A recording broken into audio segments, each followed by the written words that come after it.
Buenos días a todos. Simplemente voy a sacar un minuto para presentar este taller. Es un taller que se enmarca en un convenio, digamos, que tenemos de APRESID y la ACS. Es un taller que lo venimos repitiendo de los últimos años.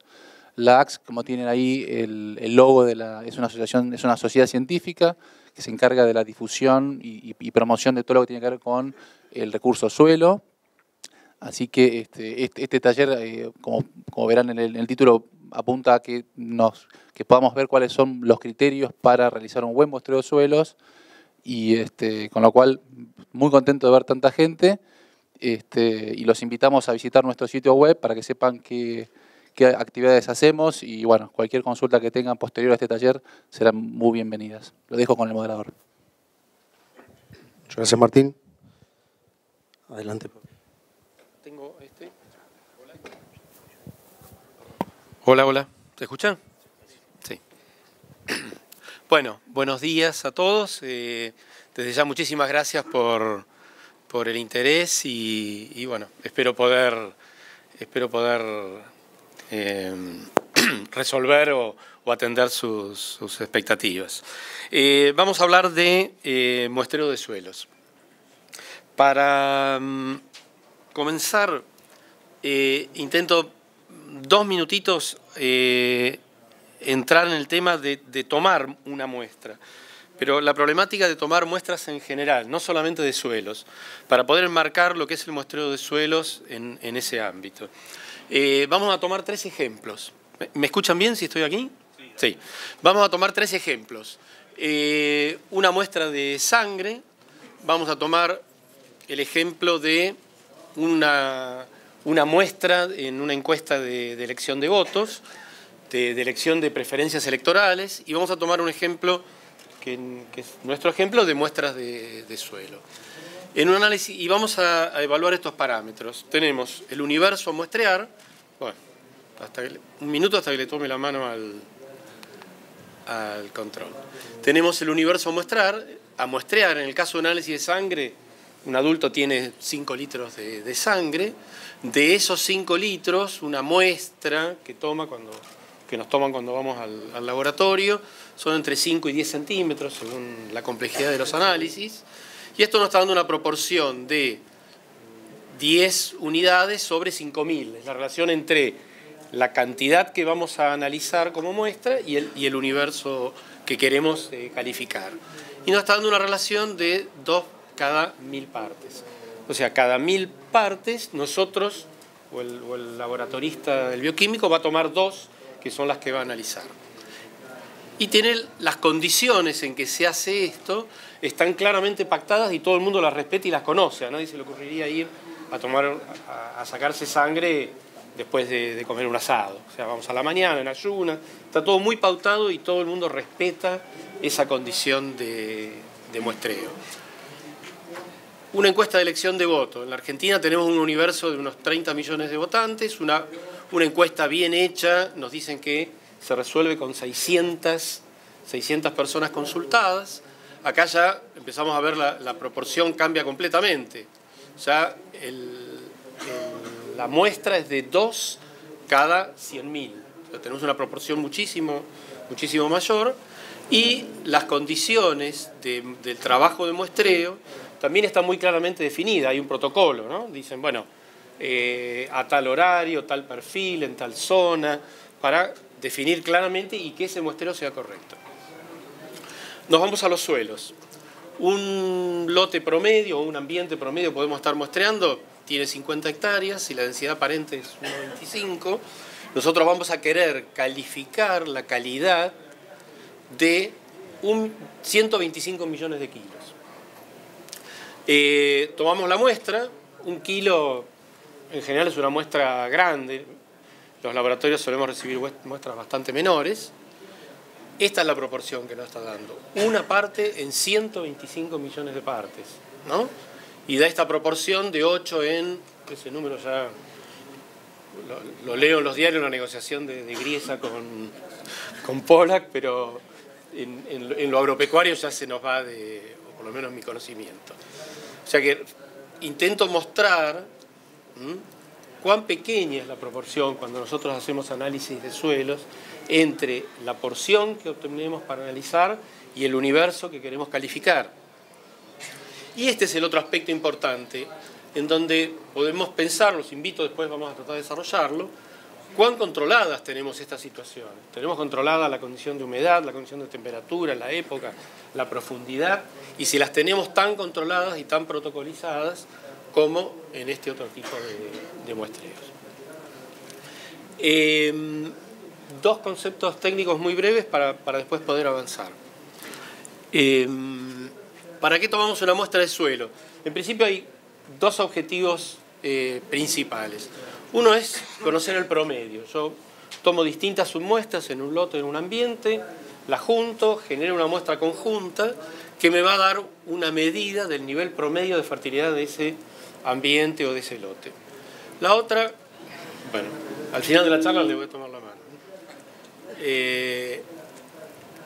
La otra es conocer la variabilidad de ese elemento, que ahora con la agricultura de precisión o de dosis variable, este tema está empezando a pesar un poco más, en donde ya no generamos una muestra conjunta para un lote o ambiente, sino que generamos muestras individuales que nos permiten luego generar un mapa de variabilidad.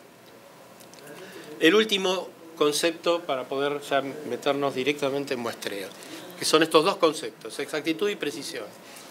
La exactitud indica cuán cercano está el valor obtenido respecto del verdadero, para decirlo muy... Ahora vamos a ver ejemplos. La precisión indica cuántas veces ese resultado se repite. Los ejemplos serían estos. Este valor que está aquí en el centro, podemos aceptar que es el valor real de un parámetro químico de un lote. Nosotros decimos un lote que está suficientemente muestreado y correctamente analizado, decimos que este es el valor de fósforo real de ese lote. En este caso, y cada uno de estos puntos se corresponden a distintos muestreos que se hicieron de ese lote y los resultados que generaron. Este es un caso concreto en donde tenemos muy baja exactitud y muy baja precisión. Exactitud, ¿por qué? Porque todos los resultados están muy alejados del valor real. Y precisión también muy baja porque no solo están alejados, sino que dan resultados completamente dispares. Creo que todos ustedes deben haber tenido algún caso como este, en donde tenemos lotes misteriosos o problemáticos que cada vez que vamos y los analizamos nos dan otra cosa, completamente distinta. Tenemos una situación que también nos aparece que es esta. Este es un caso en donde tenemos baja exactitud, porque los resultados son distantes del resultado verdadero, pero la precisión es alta, o sea, cada vez que muestreamos obtenemos valores similares, pero alejados del valor real. Después podemos discutir en qué situaciones se nos da esto. La siguiente alternativa, que ya puede ser un poquito mejor, es esta. O sea, tenemos valores con buena exactitud, porque están todos cercanos al centro, pero con una variabilidad que todavía es importante, con una precisión baja. ¿Más acá? A ver, ahí. Y este caso, que sería el que realmente nos interesaría poder obtener cada vez que muestreamos un lote, ¿no? Un nivel alto de exactitud, todos resultados muy cercanos al valor real y que siempre repitan en ese rango. Termino con esta parte teórica y nos metemos... ¿Ahí se escucha? Entramos directamente en el muestreo. Planteo 4 elementos para considerar cada vez que tenemos que hacer un muestreo. Tenemos que evaluar qué intensidad de submuestras vamos a tomar, qué diseño vamos a utilizar, a qué profundidad vamos a tomar esas muestras, en qué época y cómo vamos a preparar, conservar y enviar las muestras. El primer punto, que es el más importante y el que siempre discutimos: ¿cuántas muestras tomamos? Porque además tomar muestras de suelos es pesado, es molesto, requiere un esfuerzo físico importante y en general cada uno tiene su límite, pero a la muestra 10, 20, 30, 40, todo el mundo tiene ganas de agarrar la pala y el calador y tirárselo por la cabeza a alguien. Entonces, ¿cuántas muestras tomamos? Y la respuesta que yo voy a dar es según. Esta es una tabla que refleja situaciones de lotes promedios, un gráfico, perdón, en donde lo que vemos es la cantidad de submuestras necesarias para lograr un determinado nivel de exactitud con un determinado nivel de precisión. Vemos un ejemplo. Si a mí me interesa un nivel de exactitud del 10%, imagínense que estoy analizando fósforo, 10 partes por millón, mi exigencia es decir, a mí, mi resultado no quiero que sea menor a 9 o mayor a 11. Y además quiero que eso ocurra con un 90% de precisión, o sea que 9 de cada 10 veces que yo hago el trabajo, el resultado esté enmarcado en ese 10%, tengo que tomar 65 submuestras para generar una muestra conjunta para lograr ese nivel de precisión. Yo también puedo decir que ese nivel de exactitud es muy elevado, que con un 20% de exactitud, o sea, si el valor promedio del lote es 10, agronómicamente yo estoy conforme si tengo un resultado que varía entre 8 y 12.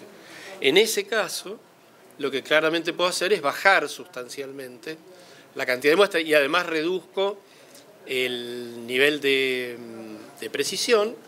Digo, quiero ese 20%, 8 de cada 10 veces, con 18 muestras, con 18 submuestras sería suficiente. ¿Qué es lo que vemos?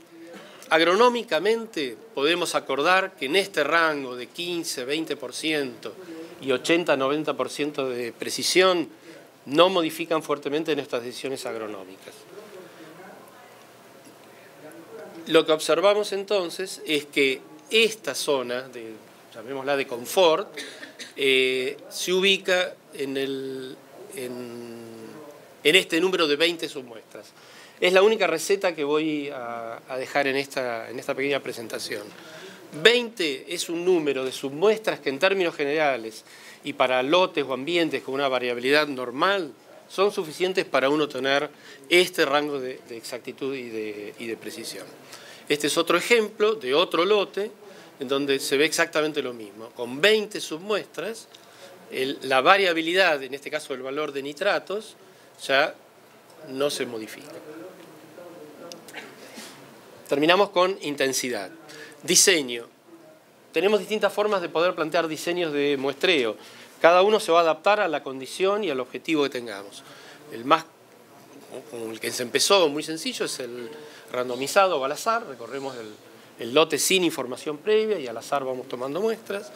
En grilla, establecemos grillas de distancias regulares o puntos de referencia que últimamente se ha difundido mucho, en donde de alguna manera al azar o en base a una ambientación previa elegimos sitios que entendemos que son representativos del lote o ambiente.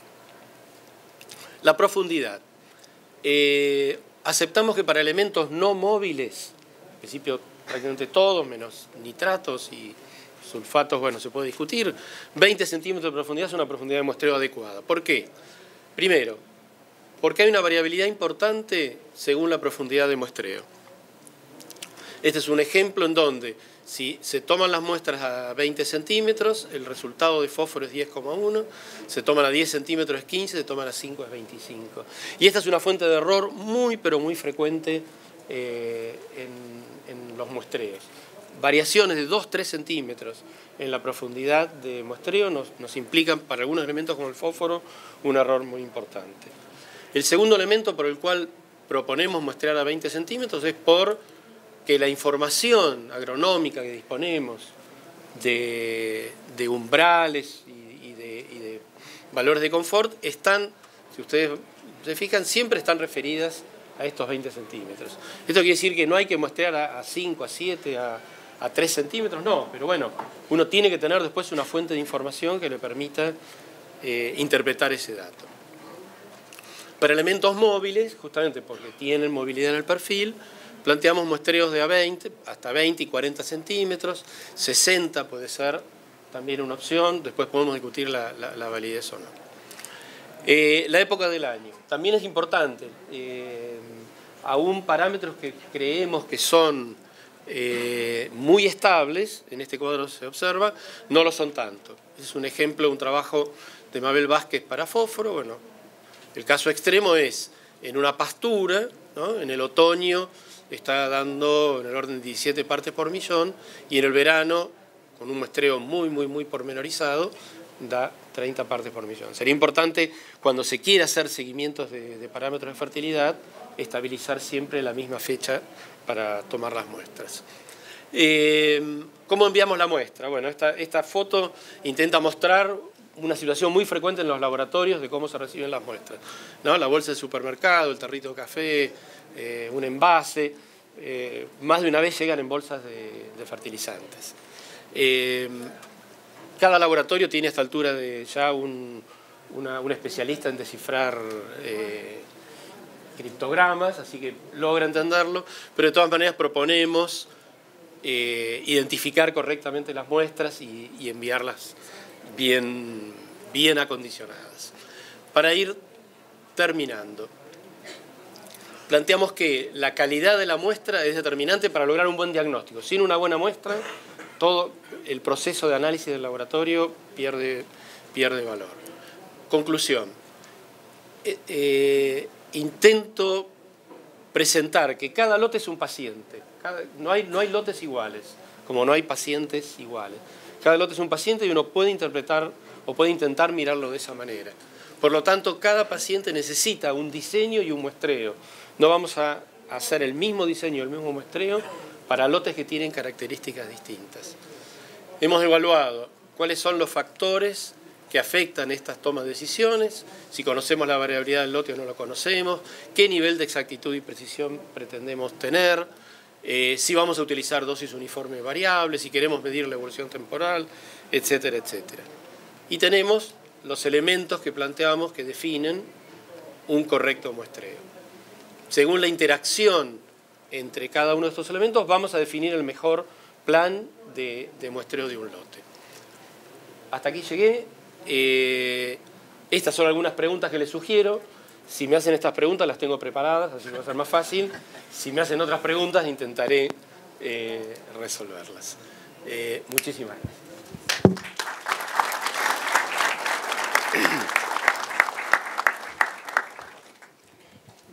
Muchas gracias, Pablo. Bueno, ahora, muy bien. Si quieren levantar la mano y le alcanzamos el micrófono para las preguntas.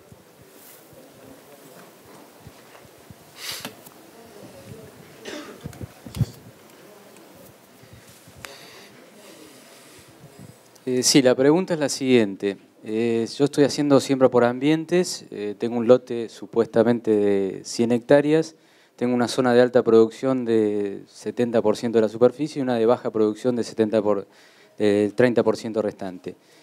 Hay zonas de transición entre esos dos lugares. ¿Cuál recomienda usted el método, el randomizado, la grilla, el sectorizado? ¿Le doy más importancia a la zona de mayor superficie, digamos, al 70% que al 30%? Esa sería la pregunta. Lo primero que yo preguntaría es a qué se debe esa variabilidad. Porque esa variabilidad puede deberse al contenido de arena, por lo tanto a la capacidad de retención de agua del suelo. Se puede ver a la profundidad útil porque hay tosca o algún otro impedimento. Se puede ver a presencia de sales. Porque eso me va a definir mucho la forma en que yo quiera tomar las muestras. ¿Cuál es? ¿Cómo? Es la profundidad útil.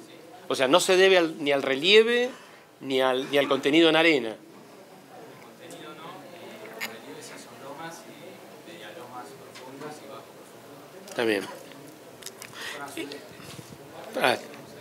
Ajá. O sea, y que también tiene tosca o piedra. 40 centímetros de profundidad, más de 1 metro. Está bien. Niveles productivos diferenciales de 30 a 40 hasta 80%. Está bien. Ahí no tengo algún ejemplo para mostrar aquí. La respuesta es esta. Usualmente en esa zona, los parámetros químicos no suelen tener grandes variaciones, porque el diferencial de rendimiento lo está dando la capacidad de retención, la capacidad de almacenamiento de agua del perfil.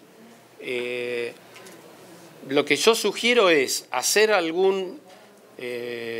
hacer algún muestreo diferenciado por ambientes, los ambientes de alta producción y de baja producción, y evaluar si realmente hay diferencias en la disponibilidad de los principales elementos químicos. Es muy frecuente que no la encontremos, ¿no? Y que, reitero, la diferencia de productividad se deba a la capacidad de almacenamiento de agua del perfil. Habría que hacer esa prueba. Si hay diferencia, a partir de ese momento se muestrea por separado. Si no hay diferencia, se vuelve a unificar el lote. Me atrevo a afirmar que en la mayoría de situaciones no encontramos diferencias de parámetros químicos en esa condición. Después, ¿cómo hago el muestreo? Bueno, lo puedo decidir. Si yo estoy seguro de que la variabilidad es baja, puedo tomar puntos de referencia en el ambiente de alta producción, puntos de referencia en el ambiente de baja producción. ¿Cuántos piques hago en cada de esos puntos de referencia? 20. Si hago una grilla, ¿cuántos piques hago? Por lo menos 20. Ese es el número que dejaría siempre bien fijo. Con respecto a cuando se presentan manchones de suelo salino, si bien usted nos plantea conocer nuestro suelo, pero cuando aparecen manchones de suelo salino, generalmente se lo considera otro ambiente que el normal. ¿Hay algún método, algún sistema que ustedes hayan hecho con la experiencia para hacer ese muestreo diferencial de las áreas normales con respecto a los manchones salinos? Para, a su vez de muestrear bien, cuantificar. Correcto. Los sitios con exceso de sales usualmente generan una problemática totalmente distinta de la que estuvimos planteando acá. Que uno analiza cuando en las condiciones de agricultura cotidiana, en donde analizamos los contenidos de nitrógeno, de fósforo, en general estamos buscando una deficiencia y cómo compensarla. En los sitios salinos el problema es inverso, tenemos un exceso de sales, ¿no? Claramente, cuando hay un área salina se tiene que muestrear por separado del resto del lote. Ahora, el problema de la sal excede estos temas porque, primero, habría que determinar qué tipo de sales son, ¿no? Hay que ver esencialmente cuánto sodio tiene esa sal. Y el segundo elemento es averiguar muy bien a qué profundidad está. O sea, no es lo mismo tener un alto contenido de sodio a 20 centímetros, a 40, 60 o a 80. O sea que muy sintéticamente le estaría proponiendo, cuando hay un ámbito salino hay que mostrarlo por separado, pero hay que hacer un muestreo en profundidad, analizar el pH, la conductividad eléctrica y, si es necesario, el contenido de sodio intercambiable, para poder definir claramente a qué profundidad está el sodio. Sí, justamente esa experiencia tengo yo. Anteriormente hacía superficial, pero después me encontré haciendo muestreo para las áreas salinas en distintas profundidades, me encontré con muchas novedades que no la tenía en cuenta en un principio. Esa es la experiencia. Para eso hay un primer elemento muy sencillo para hacer. El pH del suelo es como la temperatura para el médico, ¿no? El médico a uno, lo primero que le toma es la temperatura. La temperatura le divide la bibliografía o las posibilidades para un lado o para el otro. El pH es un análisis muy sencillo, es barato, hasta se puede hacer a campo. Entonces, en esos casos, poder hacer un perfil de pH, rápidamente uno puede detectar dónde hay una concentración importante de sales o de sodio, antes de después avanzar con algo más completo. Sí, acá. Buen día. Dos preguntitas le quería hacer. Una es, en el caso de un lote que haya sido fertilizado con fósforo la línea, porque he visto por ahí algunos estudios donde sugerían la muestra en la línea y otras submuestras entre surcos, digamos, entre líneas. Gracias, esta está preparada, así que perfecto. Una es esa, si evitamos la línea o si hacemos eso, y la otra es, con respecto a nitratos, también algunos estudios hay de, por ahí tomar 0,20 y después hay correlaciones a 0,40 con fórmulas y a 0,60, si las considera válidas o no. Perfecto. Gracias también, porque esa también está preparada. Esto intenta mostrar la variabilidad de fósforo a lo largo de, a lo ancho de un maíz fertilizado a la siembra con 100 kilos de fosfato monoamónico. Entonces tenemos entre el punto 1 y el punto 7 hay 70 centímetros, ¿no? O sea, el punto 1 es la línea de siembra, el punto 7 es la otra línea de siembra. Se hizo un muestreo intensivo y esto es típico de lo que veo. O sea, el lote tiene en el orden, en el orden de 14 partes por millón, pero fíjense que si uno haría una calada en este sitio, estaría incorporando una submuestra que nos da 40 partes por millón, ¿no? Así que la fertilización en línea empieza a ser un elemento que cada vez nos interfiere más en los resultados. Y vamos a verlo aquí. Esto, lo que intento mostrar solamente es distintas referencias bibliográficas que atienden a que esto es un problema real, que bueno, se ve en todos lados y mi opinión es cómo resolverlo. Una propuesta es esta, para poder estandarizar, que es decir, perdón, anticipo, porque además uno puede ver la línea de siembra del cultivo anterior, pero no ve las líneas de los otros 15 cultivos anteriores que también se fertilizaron. De todas maneras, uno lo que puede hacer es tomar esto como un criterio, decir, bueno, la distancia de siembra dividido 4 me dice que tengo que tomar 13 muestras en el surco y una en el surco, como un criterio para poder aplicar. Y la segunda es, tengo que aumentar el N. Aumentando el N, la probabilidad de que un pique caiga en este sitio de un cultivo anterior es mucho más baja. Si yo tomé 10 submuestras en todo el lote y una cayó aquí, me destroza el análisis. Si tomo 50 submuestras en un sublote y 2 caen acá, bueno, la modificación que va a tener va a ser pequeña. Esa era una pregunta. Respecto de nitratos, claramente tomar las muestras hasta 60 centímetros nos da una buena información. Nosotros vemos un problema práctico. La muestra de 40 a 60 suele ser una muestra complicada, molesta, o porque hay tapto y es muy duro, o porque está muy seco, o porque si después que llovió tenemos acumulación de agua. Entonces nos parece que en ese caso la perfección termina tentando contra la practicidad. Hay muchos trabajos que muestran que obteniendo nitratos de 0 a 20 y de 20 a 40 y aplicando después alguna fórmula de ajuste, se logran muy buenos resultados para poder estimar los nitratos hasta 60 centímetros. Mi opinión es que con 0,20 solamente el error es muy importante. Entonces, en términos prácticos, nosotros aconsejamos muestrear 0,20 y 20,40 para nitratos. Bueno, te saco del fósforo. ¿Se escucha? Sí, sí, perfecto, eso sí. Sí, como yo comenté, yo hago balance catiónico, entonces hacemos también encalado. Las muestras son 20, 40, 60 e incluso ómetro de profundidad. ¿Cuántas muestras tenés que sacar? Hemos hablado antes. Y también relacionado con la pregunta que hizo del sodio, también en el sodio yo hago mayor profundidad. ¿Y qué pasa cuando la napa está cerca? Medio complicado. Está bien. Bueno, la capacidad de intercambio catiónico y el contenido de cationes tiene, dentro de un ambiente homogéneo, tiene baja variabilidad. Distinto de valores como fósforo, nitratos, que aún dentro de un ambiente homogéneo pueden tener alta variabilidad. Eso ya me está hablando de que puedo tener una presión de muestreo menor, ¿no? O sea, el valor de SIC en un ambiente en donde la textura, que es el elemento principal, es homogénea, el valor de SIC también va a ser homogéneo. Y la profundidad de muestreo, nuevamente, lo planteo en términos de cuál es el paciente. Si yo tengo un paciente que sé que que la salinidad no es un problema en el perfil, que realmente estoy seguro por la carta de suelo o por antecedentes o porque hice un perfil de pH, que allí las sales hasta los 2 metros no son un problema, entiendo que con un muestreo de 0,20 uno resuelve perfectamente el diagnóstico y porque además hay referencia bibliográfica con esa profundidad. Si hay sales cambia, porque tengo que detectar ahí sí claramente dónde el porcentaje de sodio intercambio empieza a ser elevado y empieza a ser una limitante para la productividad. No sé si quedó contestada. Gracias.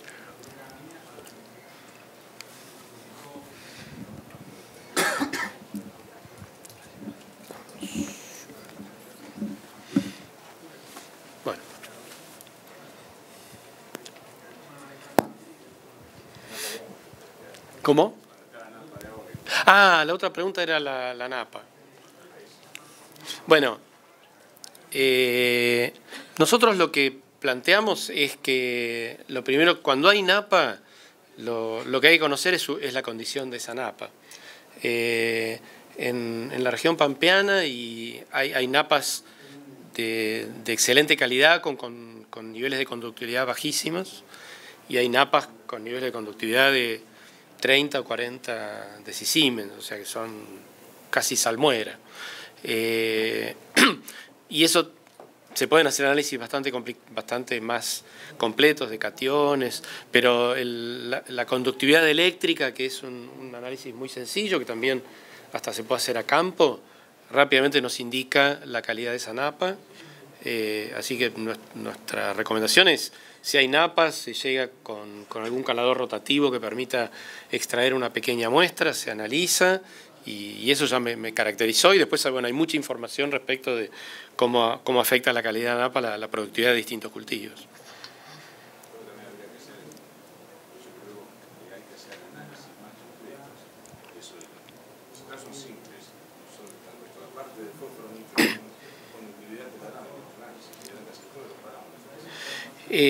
Si estoy en presencia de sitios, digamos, uno si conoce la zona sabe si la presencia de sales o de sodio es un problema o no. Lo de la napa realmente es muy sencillo. Un conductímetro de bolsillo es un equipo que cuesta, es muy económico, y uno en el campo en un minuto llega a la napa y sabe si esa napa puede ser limitante para la productividad del cultivo o no. Ahí, acá, de nuevo. acá adelante. Con las 20 submuestras, ¿cree que es suficiente para micronutrientes? ¿Y qué opinión tiene con respecto al análisis de azufre? Si cree que la variabilidad es tan alta que no vale la pena, o cree que sí, que es un parámetro. Está bien, 2 puntos. El número de 20, a alguien que no le gusta ver recetas como a mí, es un número. Como para poder plantearlo, decir, bueno, mira, en lotes con una heterogeneidad o una variabilidad media, con 20 submuestras, uno sabe que puede estar logrando un nivel de exactitud y de precisión adecuados. Ahora, de vuelta, cada lote es un paciente. Tenemos lotes, si me permiten, avanzo un poquitito acá. Este es un caso. Este es un lote donde se analizaron 102, se hizo un análisis individual de cada uno de estos. En cada uno de estos puntos se hicieron 20 escaladas, se obtuvo una muestra conjunto que se analizó. Entonces, en un lote de 30 hectáreas se hicieron 102 análisis, ¿no? Ahora, veamos, tenemos puntos que dan más de 50 partes por millón y tenemos puntos que dan menos de 6. En este lote, con 20 submuestras, tu probabilidad de error es importante. No te va a alcanzar. Ahora, bueno, uno tiene que detectar y empezar a conocer que este es un paciente complicado. Es un paciente que lo tengo que abordar de una manera mucho más intensa, porque con 20 mi exactitud y mi precisión va a ser baja. Y no lo tengo acá, pero puedo mostrar ejemplos de lotes en donde todos estos puntos tienen un rango de variación entre 8 y 10. Entonces, una vez que uno conoce ese paciente, uno dice, mira, este lote, la verdad que no necesito mostrarlo en grilla, porque yo sé que vaya donde vaya, me da entre 8 y 10. Entonces puedo establecer 2 o 3 estaciones de muestreo, que es mucho más rápido, hago 20 piques en cada estación y me llevo un resultado confiable. O sea, el 20 es un número orientativo. Después, cada paciente, que uno los va conociendo, los pacientes, cada uno de ustedes conoce muy bien sus pacientes, le va preparando el diseño de muestreo. Para micronutrientes es lo mismo, se plantea la misma, o tengo la misma propuesta. Y me hiciste una segunda pregunta. Azufre. El problema de azufre no es tanto de muestreo como analítico. O sea, es una técnica que analíticamente a los laboratorios nos cuesta lograr buena uniformidad por problemas intrínsecos de la técnica, y después es agronómico. No logramos buenas curvas de ajuste entre contenido de azufre y probabilidad de respuesta. O sea que no es un tema de muestreo, sino de agronómico y de laboratorio.